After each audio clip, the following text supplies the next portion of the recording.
আসসালামু আলাইকুম। Brain box coaching সেন্টারের পক্ষ থেকে জানাই আন্তরিক শুভেচ্ছা। আজকে আমরা সম্পাদ্য ৩ কিভাবে সহজে আঁকা যায় সেটি আমরা দেখাবো।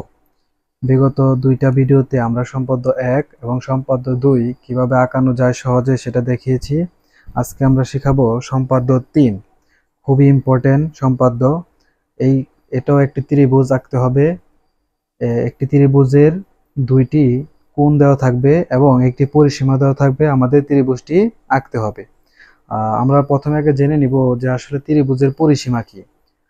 ত্রিভুজের যে তিনটা বাহু থাকে সেই তিনটা বাহুর সমষ্টি হলো ত্রিভুজের পরিসীমা।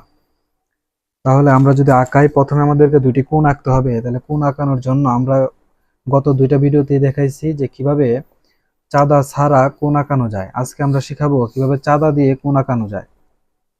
প্রথমত দুইটি যে কোণ আঁকাবো, একটিকে আমরা ধরে নিব 45-60 ডিগ্রি। প্রথমে আমরা একটাকে ধরে একটু দাগ দেই।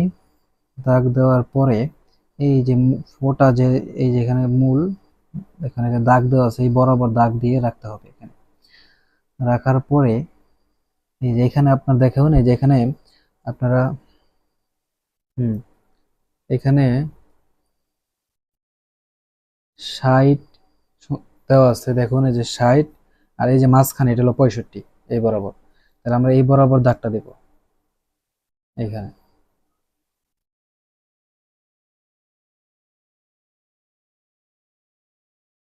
65 বরাবর, এই যে এখানে আপনার 60 65 এখানে 65 বরাবর দিয়ে দিব। এরপর আমরা এখান থেকে দাগ টানবো। সরি, 60 65, আমরা তো 60 ডিগ্রি নেব। তাহলে আমরা 60 ডিগ্রি, তার মানে এইখানে এখানে দাগটা প্রথম যেখানে দেওয়া ছিল, প্রথম যে 60 বরাবর যে দাগটা দেওয়া আছে, যে ফোঁটা আপনারা খেয়াল করতে পারছেন, এই বরাবর 60। হ্যাঁ, এরপরে আমরা আরেকটা কোণ আঁকাবো, যেটা হবে 30 ডিগ্রি বা 45 ডিগ্রি দিয়ে আঁকাই, সমস্যা নাই। আচ্ছা, 45 ডিগ্রি দিয়ে আঁকাই। আচ্ছা, 45 ডিগ্রি ধরার জন্য তাহলে সেম, এই যে আপনারা দেখতেছেন 40, আর এই যে মাঝখানে এটা হলো 45, এই যে 45। আমরা গত ভিডিওতে দেখাইছি কিভাবে 60 ডিগ্রি এবং 45 ডিগ্রি চাঁদা ছাড়া আঁকানো যায়। আচ্ছা, এরপর আমাদের একটা পরিসীমা দরকার। পরিসীমার মাপটা ধরে নিলাম যে 12 সেন্টিমিটার। 12 সেন্টিমিটার পরিসীমা। আচ্ছা, তাহলে যে তিনটা উপাত্ত দেওয়া আছে, একটা হলো আমার কোণ, কোণ এক্স 60 ডিগ্রি এবং কোণ ওয়াই 45 ডিগ্রি, এবং পরিসীমা হলো 12 সেন্টিমিটার। আচ্ছা, তাহলে আমার ত্রিভুজটি আঁকতে হবে। তাহলে ত্রিভুজটি আঁকার জন্য প্রথমে যা করতে হবে,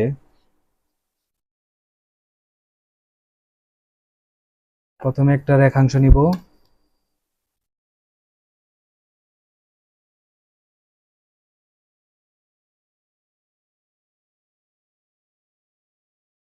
আচ্ছা, রেখাংশ নেওয়ার পর আমাদের যে পরিসীমার যে মাপটা দেওয়া আছে, পরিসীমার পরিসীমা একদম, হ্যাঁ যেখানে, ঠিক আছে। যেহেতু আমাদের যদি পেন্সিলে কাজ না হয়, তাহলে আমরা একটু আগে মাপ নিয়েছিলাম, সেটা হলো 12 সেন্টিমিটার। তাহলে আমরা এখান থেকে 12 সেন্টিমিটার মাপটা নিয়ে নিব, যে 12 সেন্টিমিটার দেওয়া আছে এখানে, বাস। ঠিক আছে, 12 সেন্টিমিটার। তাহলে এখানে আমরা নিলাম 12 সেন্টিমিটার। এখন যে কোণ আছে, দুই পাশে দুইটা কোণ আঁকাবো।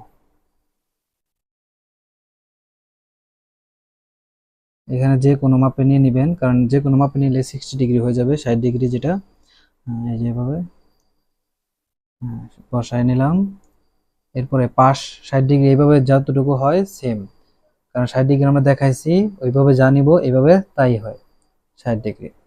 আর 45 ডিগ্রির ক্ষেত্রে পাশ মাপটা এইভাবে নিলাম।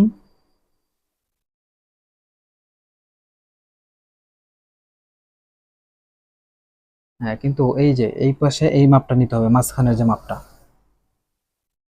কারণ 60 ডিগ্রির লেগে এইভাবে যা ওইভাবে তাই, তবে 45 ডিগ্রি লেগে একটু কম হবে। এই পাশে বসাইয়া বৃত্তচাপ দেব, বাস। এই তো হয়ে গেল আমার সুন্দর মতো। তাহলে এখন আমরা কি করব, সুন্দর মতো দাগ দিয়ে দিব।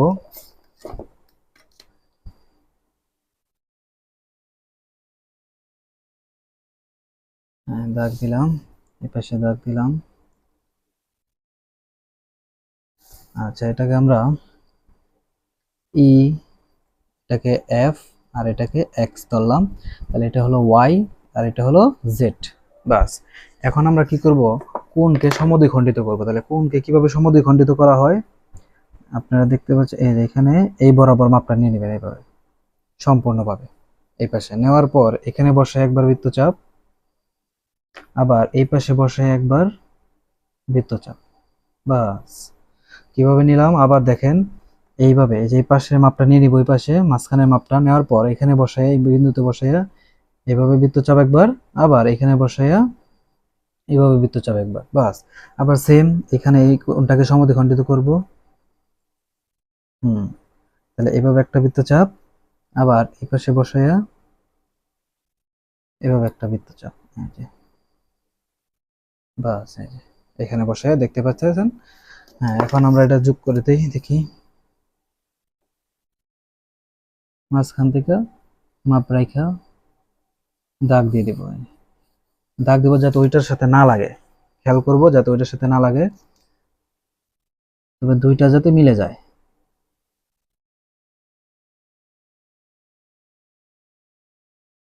হ্যাঁ, বাস, তাহলে এক্ষেত্রে আমরা এটার নাম দিলাম জি, আর এটা হলো এইচ। জি এইচ, এবং পরস্পর এ বিন্দুতে ছেদ করে। বাস, প্রায় শেষ। এখন আমরা দেখব যে এই পাশের যে মাপটা, এখান থেকে আমরা যে মাপটা নিয়েছিলাম সেম এই পাশে, যেখান থেকে এই পাশে মাপটা নিয়ে এই বিন্দুতে বসাবো। এই বিন্দুতে বসাইয়া এই যে ই এইচ যে রেখাংশ আছে ওইখানে আঁকাবো। দেখেন এভাবে, এই যে এখানে নিলাম।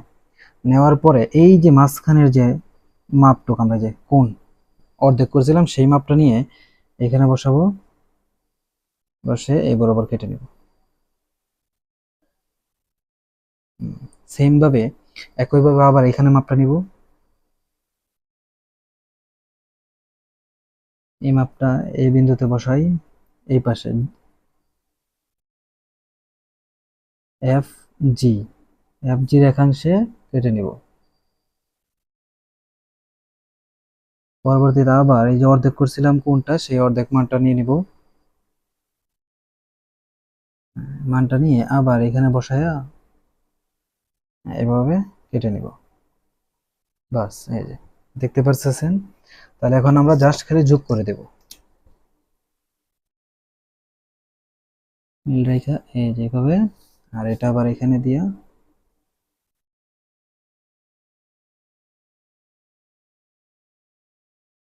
বাস, তাহলে এটার নাম দিলাম বি, এটা হলো সি। তাহলে আমরা যেটা পাইলাম এ বি সি, এটাই হলো আমাদের উদ্দিষ্ট ত্রিভুজ, যেটা আমরা সম্পাদ্য 3। ধন্যবাদ খুব ধৈর্য সহকারে দেখার জন্য। আমরা এই 7.1 থেকে সম্পাদ্য এই 3টাই শিখবো। এরপর আমরা চলে যাব 7.2 সামনের সপ্তাহে। তো ধৈর্য সহকারে দেখার জন্য ধন্যবাদ সবাইকে। আসসালামু আলাইকুম।